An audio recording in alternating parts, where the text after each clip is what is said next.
It's connecting and we're recording. Great. Well, good morning and good afternoon and good evening for some of you who have joined us for our online meetup for the Marketing Cloud Developer Group. And in this session, we're privileged for Thomas Besluau from Salesforce to be taking us through the Content Block SDK, which has recently been released. Before we get underway, I just want to tell you a bit about us and about the developer group. So firstly, my name is Elliot Harper. I'm based in Melbourne, Australia, and I'm a co-organizer of the Marketing Cloud Developer Group.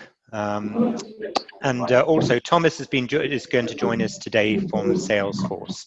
Thomas is the software architect for Content Builder and Content Blocks, obviously specifically he is instrumental behind the Content Block SDK. Just a few words about the Marketing Cloud Developer Group. So we started the group in 2014. There was one group prior to that, and that was out of Indianapolis. And we made the decision just over a year ago now to expand our Melbourne-based group to an online audience. So while we continue to have in-person meetings every other month, we also have regular virtual meetings, and obviously this being one of them. This is really to give an opportunity to share knowledge outside of our region, and particularly targeting the US time zones. So we recognize that there are a number of Salesforce Marketing Cloud users, and many of which are in, say, smaller geographical regions who don't have enough people to warrant starting a group. So we thought, well, why not make an online group?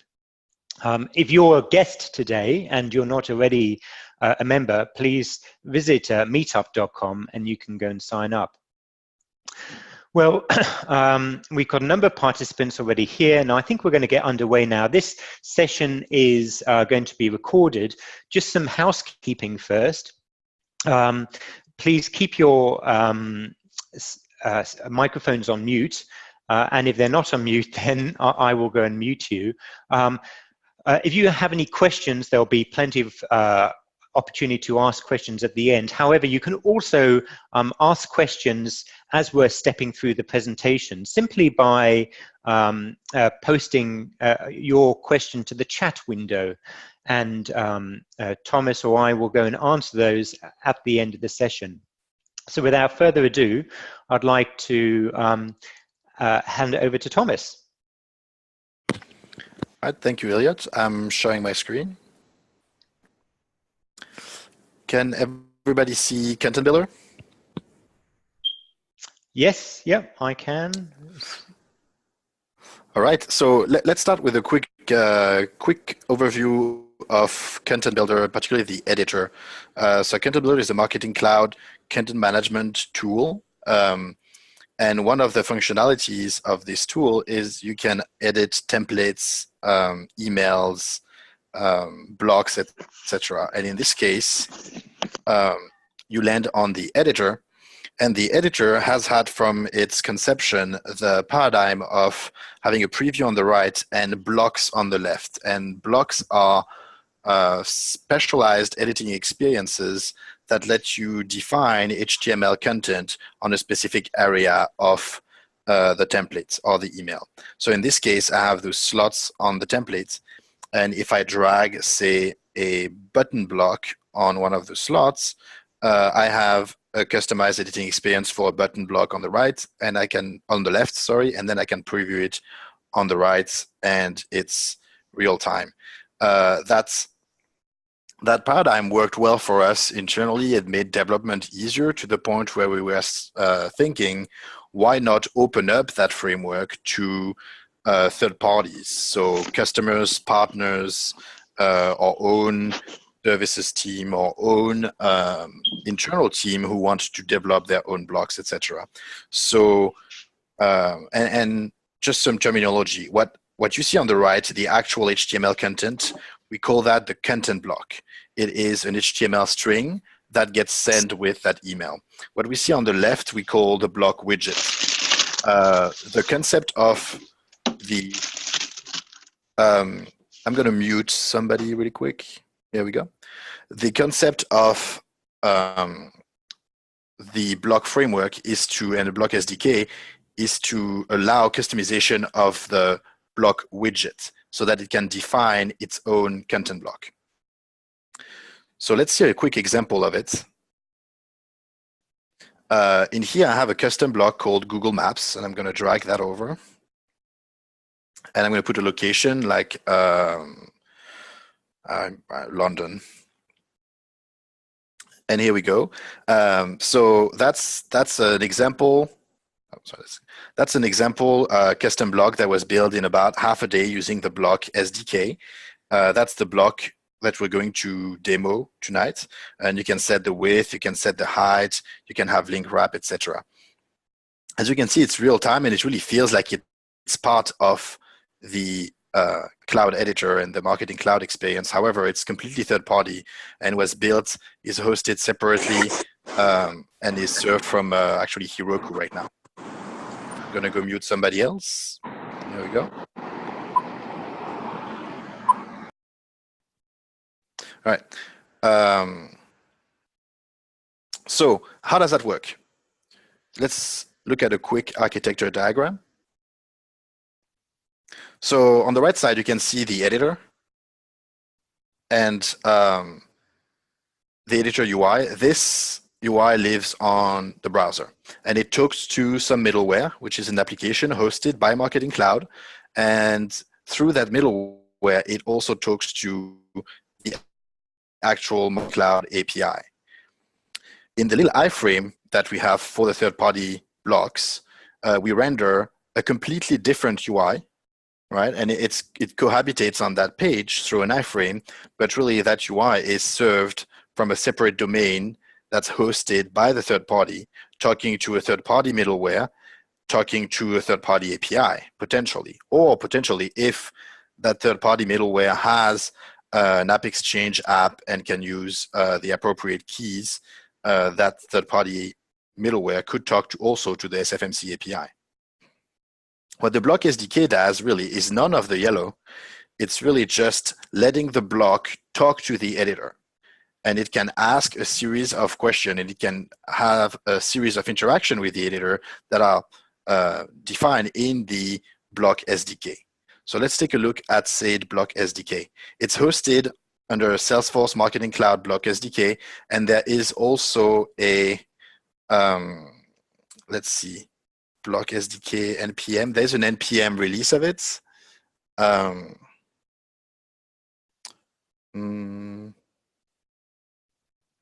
Interesting. So Thomas, you typed it incorrectly. You missed a K on block SDK. Oh, that's why. Thank you. All right, so block SDK, so it can be installed from the public NPM repository as well, which is convenient. That's how the example block that we're going to go through actually does it. So two ways to install or to actually instantiate the SDK within your code. The first one is to just load it under a script tag. So you could, for instance, check out this repository, put as the source of your script tag the path to that repository that you're serving, and then that will put an SDK constructor under window.sfdc.blockSDK. And then you can instantiate that whenever you're ready to start using the SDK. Or you can use it as a proper NPM module, in which case you just require it and you can instantiate it right away. So these are the two ways really that we support for instantiating the SDK. Once the SDK is instantiated, it's going to do something behind the scenes that I think is worth mentioning. It's going to do a handshake with the parent frame. So if you are iframed by an app that is not the Marketing Cloud, or is not our Heroku-based test app, then the block SDK will prevent you from speaking to the parent window, just to prevent maybe somebody else from iframing your block in a way that you may not want. Vice versa, the Marketing Cloud is going to refuse to talk to a block SDK that is not under the domain that was used to register that block. So as you register the block, keep in mind, if you redirect, the Marketing Cloud is not going to talk to you for obvious security reasons. So the block SDK offers 5 methods for now. We have a nice list of a nice wish list of methods we would like to support in addition to those, but those are really the must-have for interaction with the editor. You can ask to get the content of the block. When you get the content, you get an HTML string. For instance, if your block is an image, you're going to get some div with some styles, and then inside that an image tag, etc. It's a string with the HTML that's painted on the canvas and the HTML that will be sent to the customer. And you can also set that content, which is the primary goal of the block, by passing a content string and then a callback that could potentially be invoked after the editor successfully sets that content. In addition to that, each block, whether they live as a subsection of an email or whether they host it on their own, can save a certain amount of custom metadata. And so you can access that through get data, which returns an object that is that metadata that was set. And you can also set it. We're going to go later. We're going to describe how to use that in code and why it's useful. But it's a much better practice if you want to keep some information and store some information that persists with the block. You could put that as markup somewhere in the content and then parse it. It's a much better practice to actually use data so you can have a much easier parsing time on your end instead of slowing down and being error prone with using HTML. And finally, the concept of super content, let me go through that for a moment. When you render set content, the editor is going to show that content. So for instance, in here, if I do set content on that block, the editor updates in real time.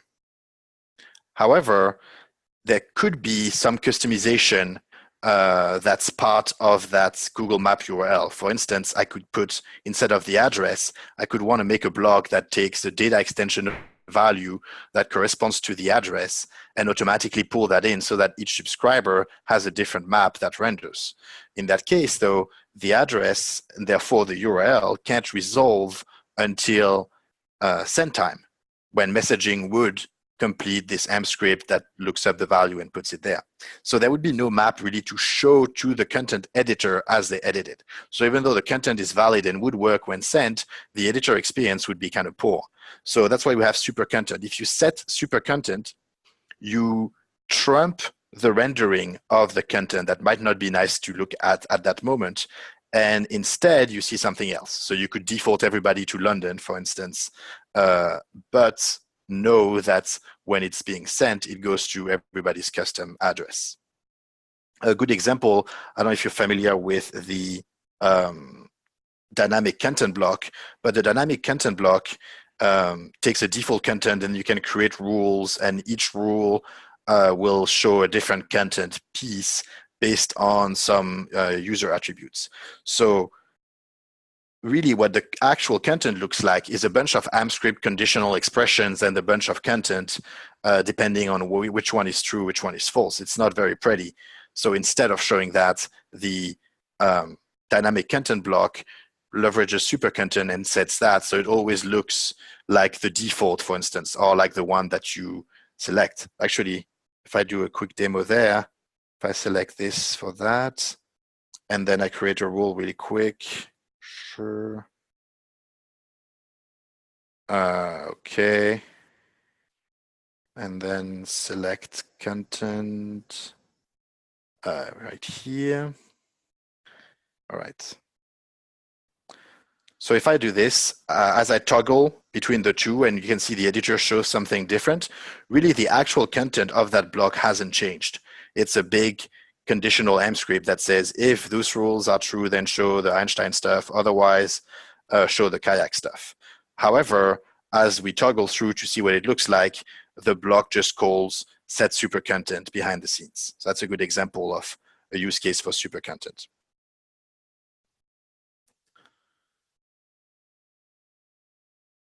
So those are the 5 methods of the block SDK. Now let's see an example, actually this example of the Google Maps. Let's see the code for that. I have that hosted under my own GitHub publicly. For now, I'm thinking about putting all the license stuff and putting it in a marketing cloud as an official example soon. But for now, it's here, and there's a link to that, I think, in the tickets of the block SDK itself. But this is a very, very basic Hello World Heroku app. Express app. So there's a server.js. It just requires Express, and then it's a lightweight node module that can serve. I mean, it can do much more than that, but it can just serve static content. That's what I'm using it for right now. I'm serving my dist folder.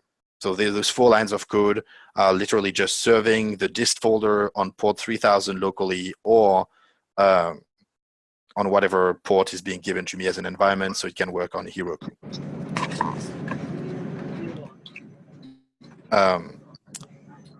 Deepak, would you mind going on mute, please? Oh, Thomas, if you could mute this participant, thank you.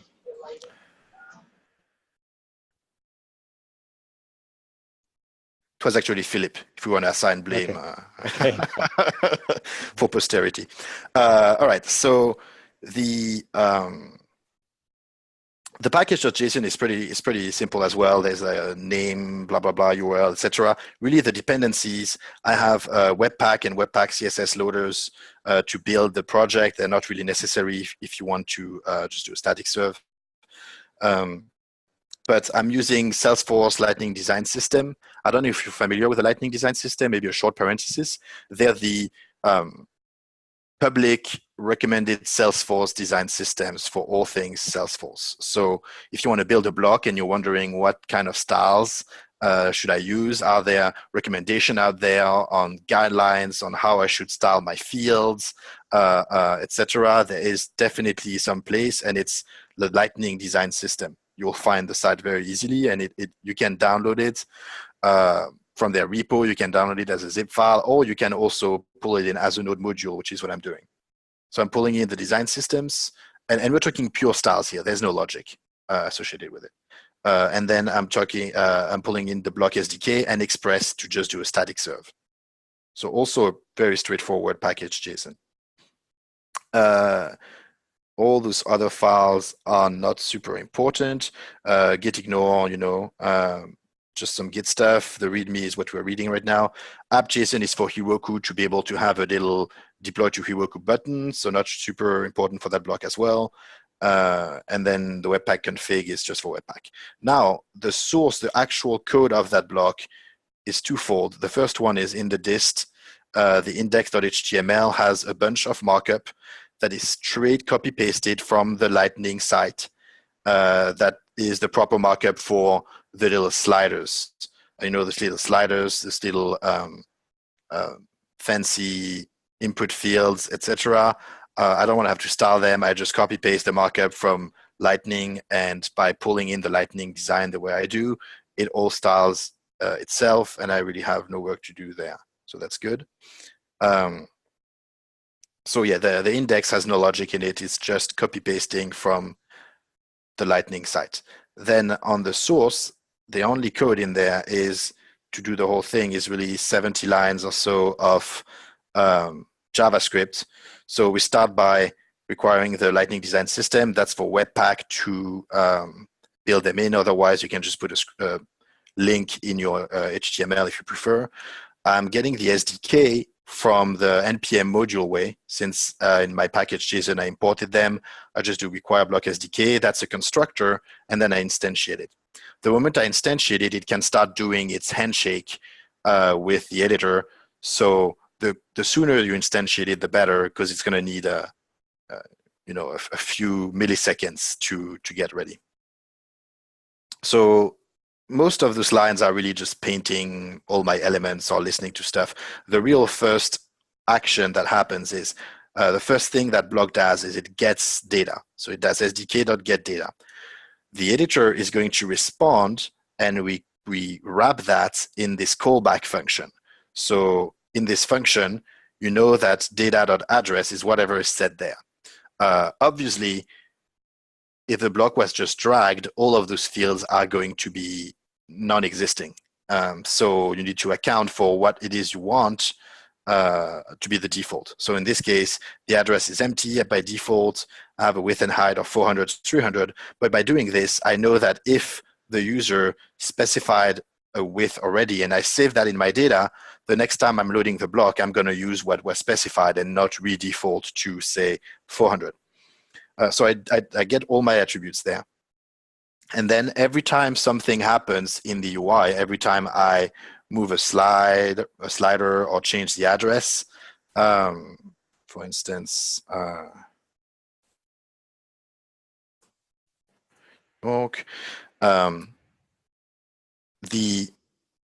the Google Map image is being regenerated, and then it's being painted. And as we paint it, we set the content of the block to be a link with the actual link wrap and an image with the source being just reading from the documentation for Google Maps, this dynamic map generating image with the appropriate size and address, etc., that I'm getting from my fields. So I'm getting that value from my fields, generating the map, setting the content, and the moment I call this function here, this content on the right gets updated real time. And in parallel of doing that, I don't want to have, I could, but I don't want to have to, when the block gets reopened, instead of doing a get data, open that existing URL and kind of pass out what all those values would be so that I can pre-populate my values. I'd much rather set them in my custom property bag so that next time I open it, I can just look for them specifically and not have to do any parsing. The other benefit of that is if the user, we're not quite sure yet whether we're going to make it automatic or not, but there are other tabs to edit content. So for instance, not on this one, but on the freeform, I can drag a freeform here and actually does it? Yeah, and I can like set some styles. Sometimes there is even an HTML tab where I can touch the actual HTML of it. The issue is if somebody does that and you're trying to parse some kind of data structure that you're expecting to have, it could have been broken and you would be unable to parse and your block would effectively be corrupted. You wouldn't be able to edit it properly. That's why I highly recommend when you want to store values, don't just do a set content, also do a set data with the values that you want to keep so that next time it opens, you can just do a get data. Right, everything else is just basic rendering stuff, a debounce function, so we don't re-render the map 20 times when you drag the sliders, but that's about it. So once I've built that block and I'm serving what is essentially my built JavaScript file, so that's the file we just went through, plus the block SDK burned into it by Webpack, my index file, I'm going to add two things, an icon.png and a drag icon.png. And those two will just make sure that when we are in the editor, we know what to show here. And potentially as you drag, we can show something else. And that's it. That alone being served constitutes a proper block. So now I want to host it on Heroku. So I'm going to deploy it to Heroku through that button. And I'm going to call it Meetup Demo. Of course, it's not available. Meetup Demo block SDK. All right. And I'm going to deploy it. and that's going to take a second. In the meantime, I'm going to talk about something I forgot to mention, which is the block tester app. So the blocktester.herokuapp.com. If you're not quite ready for your block to be provisioned in the Marketing Cloud, or if you want to test against your local dev environment and for all kind of sandboxing work that you want, we build this quick Heroku app where you can specify a URL here. And then as you click on the block 1 or block 2, you can edit them as if they were in the editor. So in this case, it's like another custom block of ours, which is the Quill.js block, which is an alternative editor to CK editor, which you have on by default in the editor. And in here, you can see what the block will set as content, as super content, what is the custom block data that your block saves. If it shows nothing here, but you are expect it to set the data, you know there's something wrong there, etc. It makes debug much easier from your local host as you test your block until it's ready to be tried up in the Marketing Cloud itself.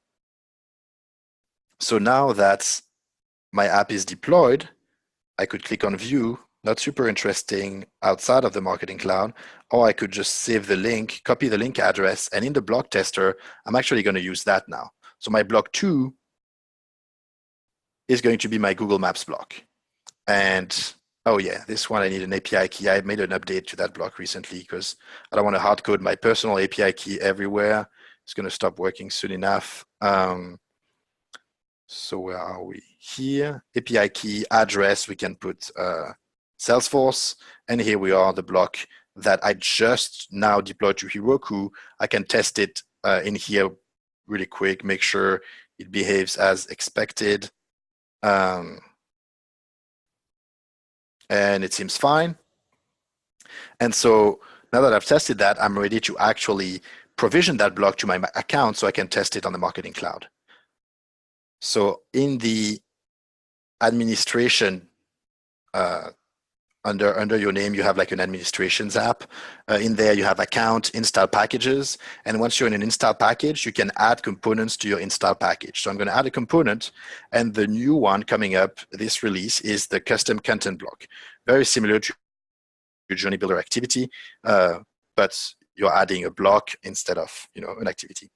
So in that block, I'm going to need two things, really. Description, not required.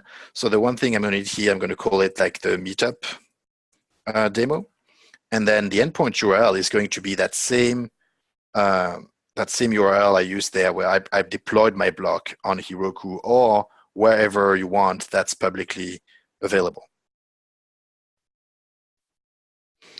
And that's it. So I'm saving this. And now if I go back to Content Builder, might have to do a quick refresh here.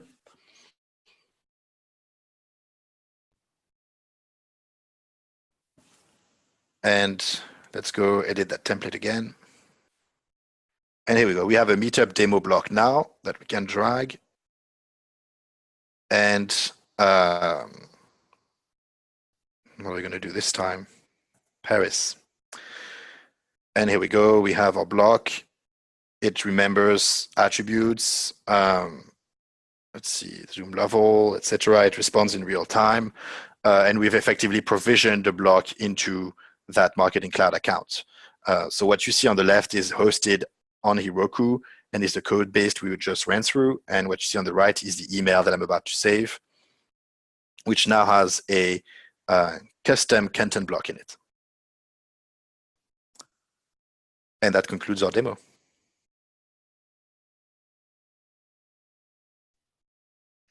Great. Thomas, thank you so much. I'm sure that there are many questions, and I see some questions coming through. So let me, I've got some questions for you, and I'll ask some of these questions here. So Girish asked, does creating Heroku instance involve any cost?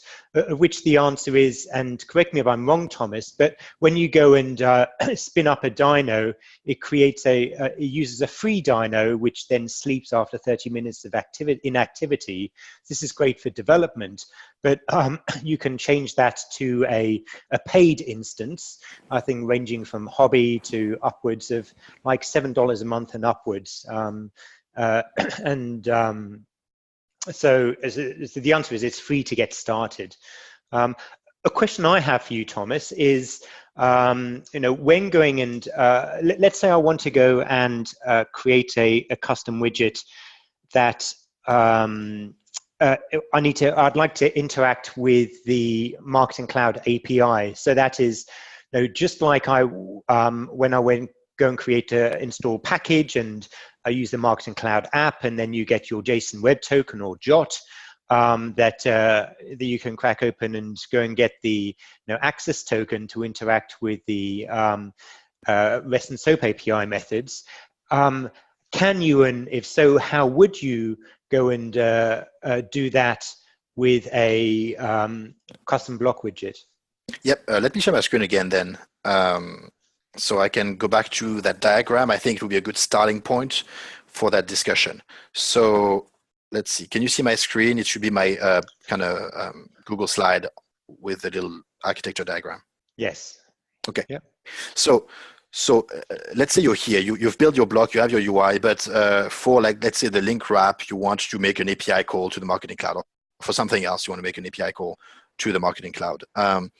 The issue is this blue here would be like your node layer is just doing static serve right now.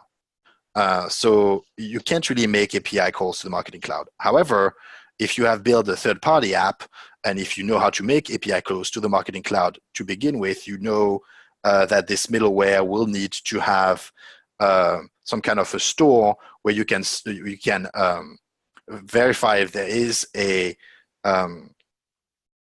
access token for that user to use to make API calls, and if not, you have to go through OAuth and generate that token.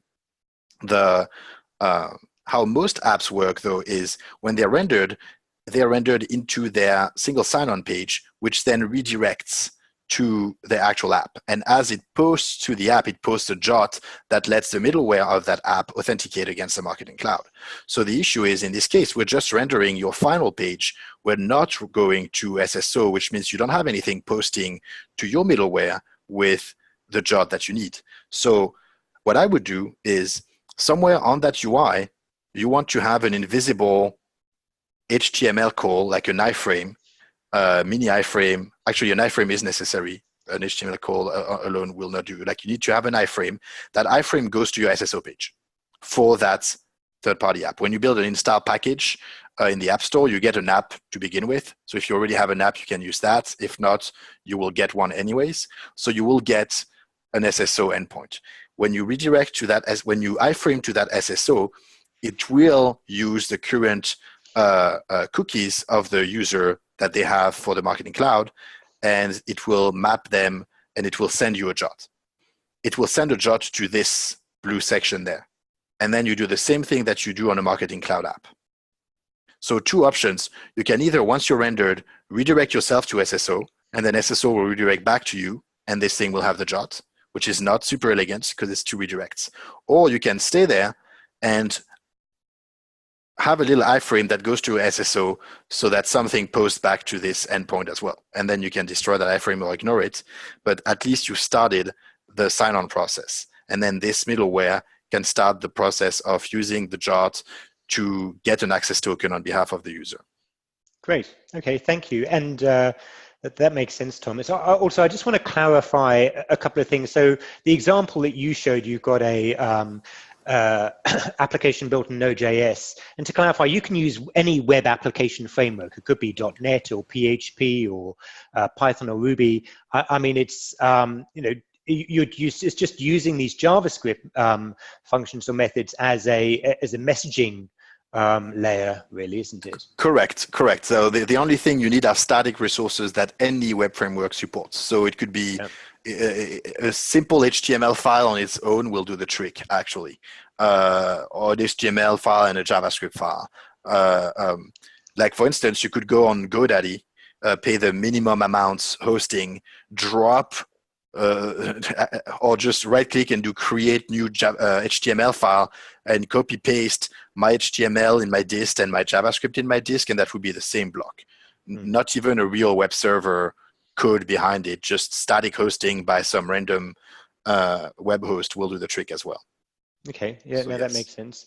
And I also just want to clarify another part that, that that content that you're setting has to be able to be interpreted by OMM. I mean, this isn't making a request to your content block at send time. Outbound mail management process will go. I mean, like for example, the dynamic content widget that's built into Content Builder. I note that it generates a guide template language code behind the scenes. Correct. So it's interesting to see that application there. But so I'm right in saying that as long as it's valid HTML and valid AMP script or guide template language, then you can use it. Correct. You cannot use JavaScript, try to make an HTTP call or whatever. You have to set HTML content that is valid. Like you have to set stuff that if the user instead had copied it from your app and pasted into their email would have worked as well. Yes. Okay, good. And really in its simplest form, the block SDK is there to prevent having to do that. We don't want the users of the Marketing Cloud for instance, partners that have really cool block generation ideas like countdowns or whatnot, that we don't currently provide at the Marketing Cloud. We don't want them to have to copy some snippet and paste it in their email by hand, so we can do integrations like that. And there is one other question, but before we ask that one, just one last question. Is this custom blocks available for Content Builder and email, but or also for cloud pages at this time? That's a good question. I don't have the answer to that. I know Okay. I know it is for email here. I would assume Cloud Pages is up to date on that, but I don't have the answer. Right. Okay. If it's not, I think it's fair to say that it's probably on the roadmap. Yes, you would assume so. Yes.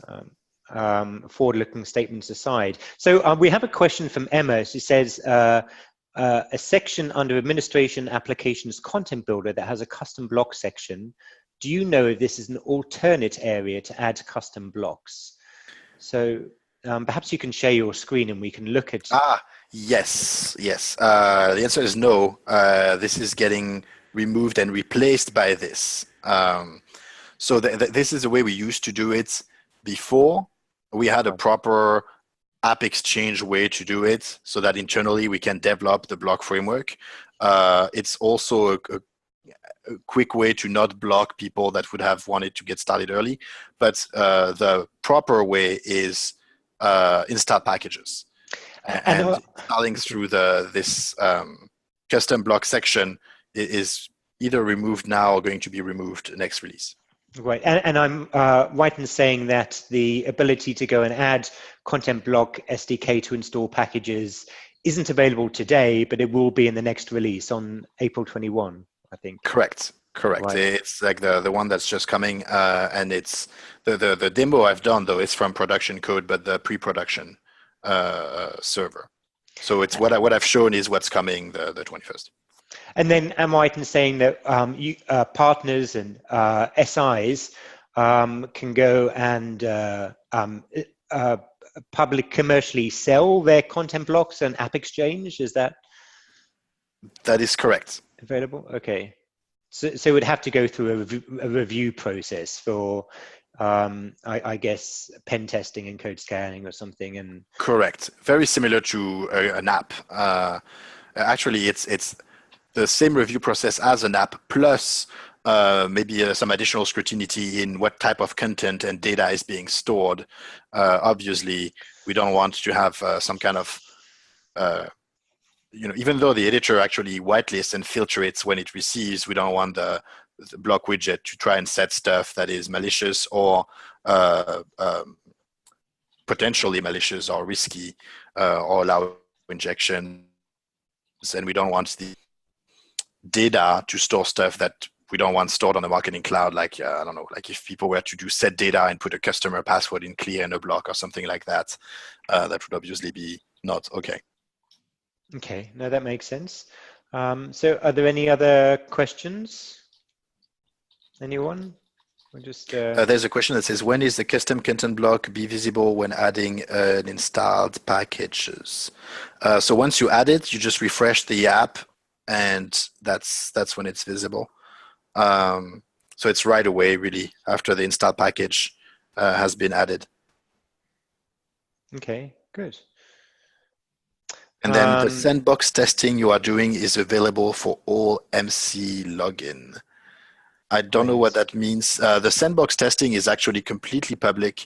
So you go on the blocktester.herokuapp.com and you can get any block, even localhost ones, and test them out there. So it's actually has nothing to do with the MC. Great. Okay. Thanks, Thomas.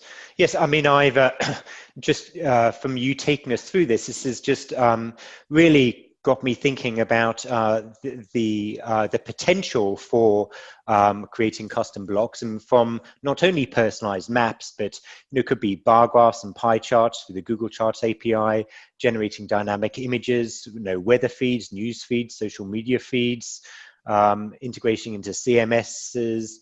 And or even dynamic event calendars. So the possibilities are really kind of endless. And what excites me as well is just the whole simplicity of this. It's just very easy to get started and work in whatever web application framework you're already familiar with. You're not tied to a specific language. Yeah, so that's it's very exciting. So if there are no other questions, then I think we'll wrap up there because our 45 minutes is up. Or 2 new messages. With this work for video, a question, and yeah, go on. I believe video is very partial support on the mail client side. So if you are to build an email with video in it, it would only have partial support. So that's the issue. The other issue is I'm pretty sure right now the whitelisting process that I was talking about that we capture after you do set content would block videos. It would only allow static kind of HTML content to be set, but stuff like iframes, videos, etc., we have blocked. The behavior on cloud pages would be different, of course, because obviously the possibilities are more. Yeah, sure. So videos, I think GIFs are fine. It's only Apple Mail that goes and supports video at the moment, and maybe that's changed. There was certainly recently GIFs. Outlook will only show the first frame of the GIF, but apart from that, that's fine. Great. Well, thanks again, Thomas. Thomas, if you wouldn't minding stopping the recording, which should save it to the cloud, and then I'll be able to go and share the link to the presentation. But that's been extremely insightful, and thank you for taking the time. Appreciate it. It's quite late there in Indianapolis now, 6:45.